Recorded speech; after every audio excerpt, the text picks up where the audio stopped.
Welcome to coding for dev. तो आज की वीडियो में आपको बताऊंगा कैशिंग स्ट्रेटजी जो कि हम यूज़ करते हैं। एक तो हम रेडिफ यूज़ करते हैं और एक इन मेमोरी कैशिंग का यूज़ करते हैं। ओके, तो व्हाट इफ कैशिंग कैशिंग क्या होती है? कैशिंग एक टेक्निक होती है जो स्टोर करती है फ्रीक्वेंटली एक्सेप्ट डाटा जो टेम्पररी एक सर्वर पर हम उसको फ्यूचर रिक्वेस्ट के लिए पहले से हम उसको स्टोर कर लेते हैं।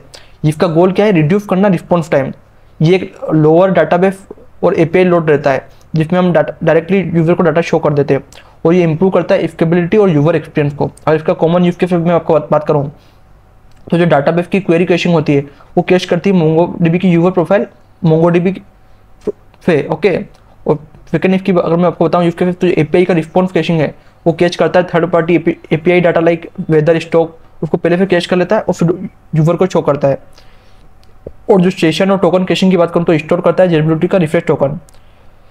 अगर कंप्यूटिंग की बात करूँ मैं आपको रिवर्ट कैशिंग की, तो जो हेवी मैथ होते हैं जो इमेज प्रोसेसिंग होती है इसको हम कैशिंग की मदद से करते हैं। ओके, वो जो पेज कंपोनेंट लेवल कैशिंग होती है एफएफआर कंटेंट और पेज रिलेटेड डाटा शो करने वो भी हम इसकी मदद से करते हैं। ओके, अब मैं आपको बताता हूँ इन मेमोरी कैशिंग क्या होती है। नोड जेएफ में जो जो बिल्ट इन जेएफ मेमोरी होती है पैकेज जिसमें नोड कैश हम उसका यूज़ करते हैं। तो अगर आपको इंस्टॉल कर लेना है इस वाले पैकेज को, आपने इसको इंपोर्ट कर लिया। ओके, आपने न्यू नोड कैश बनाया 60 सेकंड में, ये पर्टिकुलर टाइम इसका फेट करा हमने। ओके, अब हमने यूजर एक कैश करा, अब हमने यूजर को क्या करा? गेट करा।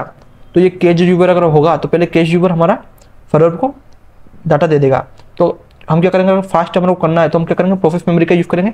इसमें एक्सटर्नल सर्विस हमको रिक्वायर नहीं होगी और इसमें क्या हमारा जो शेयर अक्रॉस प्रोसेस होगा तो एक क्लस्टर्ड सर्वर जैसा नहीं होगा। ओके, अब बात करते हैं रेडिफ की। तो रेडिफ इन मेमोरी की वैल्यू स्टोर है। ये क्या पावरफुल और फास्ट मेमोरी स्टोरेज डाटाबेस है जो कॉमनली हम यूज़ करते हैं कैश स्टोर के लिए, प्रोडक्शन के लिए। तो रेडिफ को आपको इंस्टॉल करने के लिए आपको रेडिफ को सर्वर में लोकली इंस्टॉल करना है तो आपको रेडिफ फूडो app install Rediff server install कर लेना है और फिर आपको उसको एनपीएम को इंस्टॉल कर लेना है नोड जेएफ के अंदर। ओके, अगर एनपीएम नोड पे करना है आपको डायरेक्ट एनपीएम आई करके रेडिफ आप कर सकते हो। ओके, अब आपको बेसिक सर्वर सेटअप करना है, इसका क्रिएट करना है क्लाइंट रेडिफ का। आपको रेडिफ को रेडिफ में इंस्टॉल करना है क्रिएट क्लाइंट को। ओके, अब आपको रेडिफ को कनेक्ट करना है सबसे पहले। अब बात करता है आपको अवेट रेडिफ डॉट फेट, आपको यूजर फेट करना है, उसको कन्वर्ट करना है स्ट्रिंगिफाई फॉर्मेट में। ओके, अब आपको उसको एक्सेस करना है, आप डायरेक्टली रेडिफ डाटा को एक्सेस कर सकते हो। ओके, तो मैं आपको बताता हूँ इन मेमोरी और रेडिफ कंपेरिजन दोनों में डिफरेंस क्या है। ओके, अगर स्पीड की बात करें तो इन मेमोरी बहुत फास्ट है रैम के लिए। ओके, लेकिन जो रेडिफ है वो भी बहुत फास्ट है, लेकिन नेटवर्क भी उसका बहुत ज़्यादा फास्ट होता है। और परसिस्टेंट की बात करें तो इन मेमोरी नहीं है, लेकिन जो रेडिफ है वो ऑप्शनल है, उसमें 8 OF का यूज होता है। स्केलेबिलिटी की बात करें तो इसमें सिंगल स्टांस होता है इन मेमोरी में और रेडिफ में होता है multi process distributed. Cluster support की बात करें तो इन मेमोरी में क्लस्टर सपोर्ट नहीं है और रेडिफ में क्या रेडिफ का क्लस्टर होता है। अगर बेस्ट फॉर बात करें अगर स्मॉल ऐप से और सिंपल एपीआई से तो हम किसका यूज़ कर सकते हैं? इन मेमोरी का यूज़ कर सकते हैं नोड कैश का। अगर प्रोडक्शन की लार्ज ऐप से मल्टी नोड है तो हम किसका यूज़ करेंगे? हम रेडिफ का यूज़ करेंगे। अगर मैं आपको इसका एग्जांपल यूज़ कैसे बताऊँ कैशिंग का मोंगोडीबी क्वेरी का विद रेडिफ के साथ, तो जैसे आपके पास यूजर है, हमने यूजर को पैरामीटर लिया, हम चेक करा कि पहले हमने चेक करा कि यूजर हमारे रेडिफ में है कि नहीं। अगर रेडिफ में नहीं है तो फिर हम इसको डीबी में चेक करेंगे। ओके, तो अगर ये आ गया तो हम इसको कहाँ में स्टोर करेंगे? हम रेडी में स्टोर कर लेंगे एक बार अगर उसकी रिक्वेस्ट आई, ताकि हमें को कभी भी मोंगोडीबी के लिए नहीं करनी पड़े। अगर डाटा हमारे पास रेडिफ के पास हम डायरेक्टली रेडिफ से दे देंगे उसको। ओके, अब मैं आपको बात करता हूँ कैच इनवैलिडेशन जो बहुत ज़्यादा जरूरी है। जब भी हम डाटा को अपडेट करते हैं तो जो उसका कैच है वो इनवैलिडेट हो जाता है, वो क्लियर और अपडेट हो जाता है। तो हम उसको अवॉइड करते हैं स्टेल डाटा में। तो इसमें स्ट्रेटेजी क्या फॉलो होती है? इसमें स्ट्रेटेजी फॉलो होती है टाइम टू लीव। जो data can be slightly stale stock, जैसे जो स्टॉक प्राइस रहती है वो काफ़ी बढ़ जाती है, फिर उसको एक पर्टिकुलर टाइम देता है उसमें वो फिर चेंज हो जाती है। ओके, अब बात करता हूँ मैनुअल इनवैलिडेशन।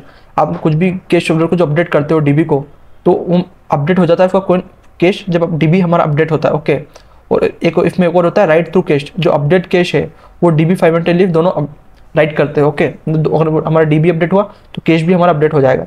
अब बात करते हैं कैश असाइड की, उसको बोलते हैं लेजी। तो इसमें हम रीड करते हैं कैश को डीबी पे और फिर हम करते हैं स्टोर को कैश पे। ओके, अब बात करते हैं कि व्हाट इफ टीटीएल। तो टीटीएल मतलब होता है टाइम टू लीव, जो कि बेस्ट प्रैक्टिस है। हमको फिट करना है 4 टीटीएल टाइम के लिए अपडेटेड डाटा को 60 सेकेंड, और हमको लॉन्ग टीटीएल के लिए हम रेयरली हमको 24 आवर में चेंज करना रहता है। और हमको टीटीएल 0 का यूज़ नहीं करना जब तक हमारे को कुछ इंडिविजुअल मैनुअली कोई कहे ना, जब तक हमको टीटीएल 0 का यूज़ नहीं करना। ओके, अगर मैं आपको सिक्योरिटी और सेफ्टी की बात करूँ तो जो सेंसिटिव डाटा है कैश में हमको इनक्रिप्ट सेंसिटिव डाटा रहता है जो हमको कैशिंग में अवॉइड करना चाहिए। ओके, और कैश पॉइजनिंग की बात करूँगा तो जो जितने भी हमारे इनपुट होते हैं उसको हमको पहले चेक कर लेना होता है अगर हमको उसको कैशिंग में दे रहे हैं। मेमोरी लीक्स की बात करूँ, जो मॉनिटर कैश यूवे होते हैं, जो फेड प्रॉपर डिटेल होते हैं, वहाँ पे बहुत ज़्यादा लीकेज होते हैं।